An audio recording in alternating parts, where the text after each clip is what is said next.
ఉదయకాలపు దేవుని ప్రత్యక్షత.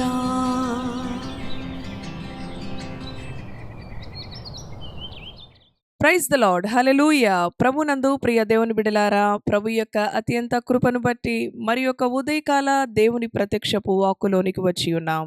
అవును, ఆయన ప్రత్యక్షపు వాక్కు ప్రతి ఉదయము ధ్యానించుట, దేవుని మాట వినుట మన జీవితాలకు ధన్యకరము.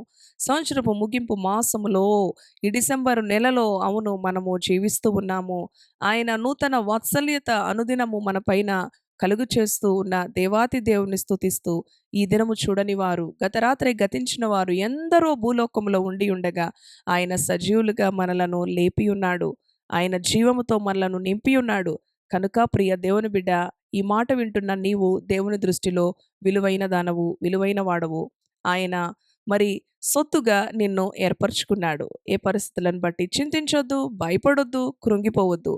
దేవుని వాక్యము ధ్యానించడం వలన మనకి గొప్ప బలము కలుగుతూ ఉన్నది, జీవము కలుగుతూ ఉన్నది, శక్తి కలుగుతూ ఉన్నది.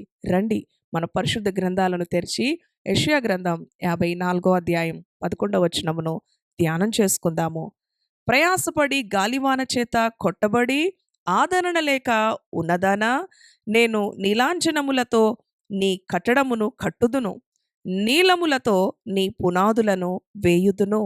హల్లెలూయా, దేవునికి స్తోత్రం.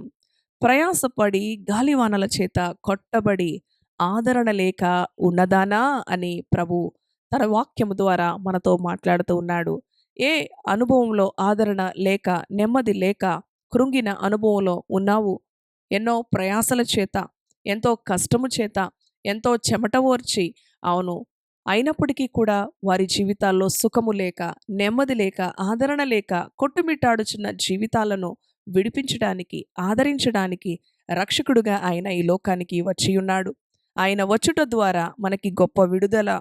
చూడండి, నేను నీలాంజనములతో నీ కట్టడమును కట్టుదును, నీలములతో నీ పునాదులను వేయుదును అంటూ ఉన్నాడు ఆయన. ఎంత గొప్ప ఆశీర్వాదం, ఎంత గొప్ప మహిమను, ఎంత గొప్ప ఘనతను.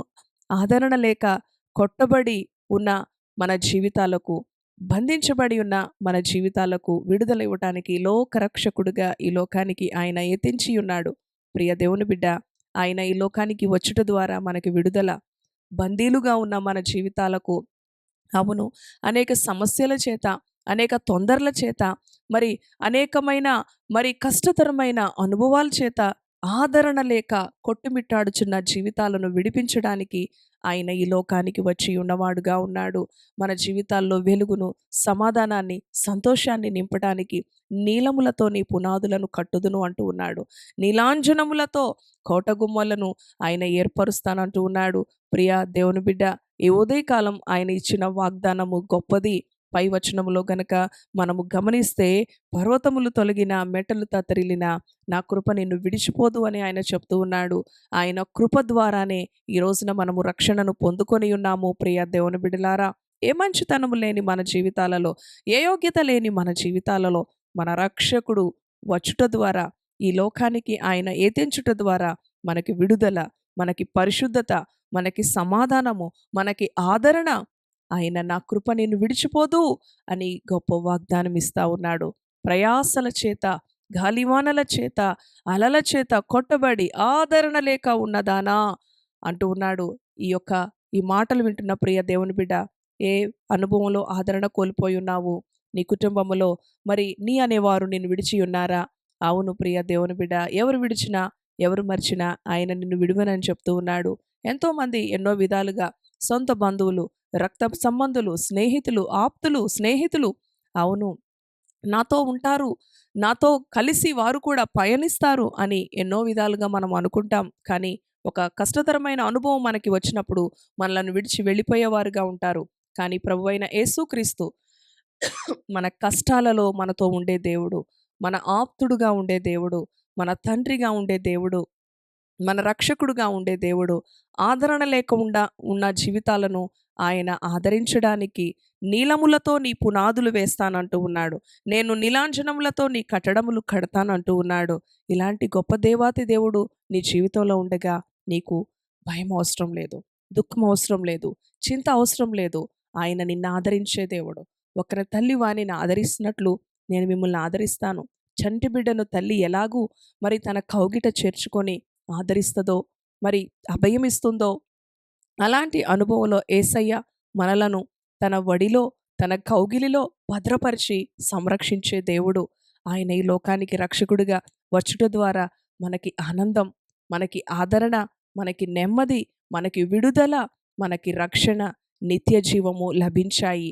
కనుక సంతోషముతో లేచి ఈ దినచర్యలో ముందుకి కొనసాగు. ఎవరు విడిచినా, ఎవరు మరిచినా నీ ప్రభువు నీతో ఉన్నాడు. నీ ప్రక్కన ఉన్నాడు. నిన్ను ఆదరించే దేవుడు, నిన్ను ఓదార్చే దేవుడు, నిన్ను ధైర్యపరిచే దేవుడు. కనుక కృంగిన ప్రాణాన్ని తెప్పరిల్ల చేసే దేవాతి దేవుని వైపు చూడు. మనుషుల వైపు చూడవద్దు, పరిస్థితుల వైపు చూడవద్దు. అవును, నీ దేవుని వైపు చూడు. ఆయనకు సమస్తము సాధ్యమే. తలలు వంచండి, ప్రార్థన చేసుకుందాము. పరిశుద్ధుడా, కృపగలిగిన తండ్రి, జీవము కలిగిన యేసయ్య, ప్రయాసల చేత ఆదరణ లేక ఉన్నదాన నీలములతో నీ పునాదులను వేస్తానంటున్నావు. అవును ప్రభువా, ఈ ఉదయకాలము నాయన ఆదరణ లేక ఉన్న జీవితాలు, ప్రతి కుటుంబములో ఏదో ఒక సమస్య, ఏదో ఒక కొరత, ఏదో ఒక భయము, భీతి చేత నెమ్మది లేని అనుభవాల్లో ఉన్న ఈ నీ ప్రియ బిడ్డలను ఆదరించడానికి ఈ లోక రక్షకుడిగా వచ్చి ఉన్నావు. బంధాల నుంచి, బంధకాల నుంచి విడిపించడానికి ఈ లోకానికి రక్షకుడిగా వచ్చి ఉన్నావు. నీ బిడ్డలను దీవించు, ఆశీర్వదించండి. ఈ దినమంతా నీ కృపతో వారిని నడిపించండి. వారి ఆలోచనలు నీ చిత్తానుసారంగా అడుగులు వేయడానికి కృప చూపండి. అయా, వారు తలపెడుతున్న పనులలో జయం ఇవ్వండి, సమాధానం ఇవ్వండి. అనారోగ్యముతో ఉన్న బిడ్డలను స్వస్థపరచండి. ఆర్థిక పరిస్థితులతో ఉన్న బిడ్డలను ఆదరించి వారికి పరిష్కారము చూపించండి. నాయనా, నీ బిడ్డలకు విడుదల, నీ బిడ్డల జీవితాల్లో సంతోషం, నీ బిడ్డల జీవితాల్లో సమాధానం, నీ బిడ్డల జీవితాల్లో నిత్యానందం వారి కుటుంబాలపై ఉంచమని నీ కృపకు అప్పగించుకుంటూ యేసు నామములో ప్రార్థిస్తున్నాను తండ్రి. Amen. Amen. Praise the lord. God bless you.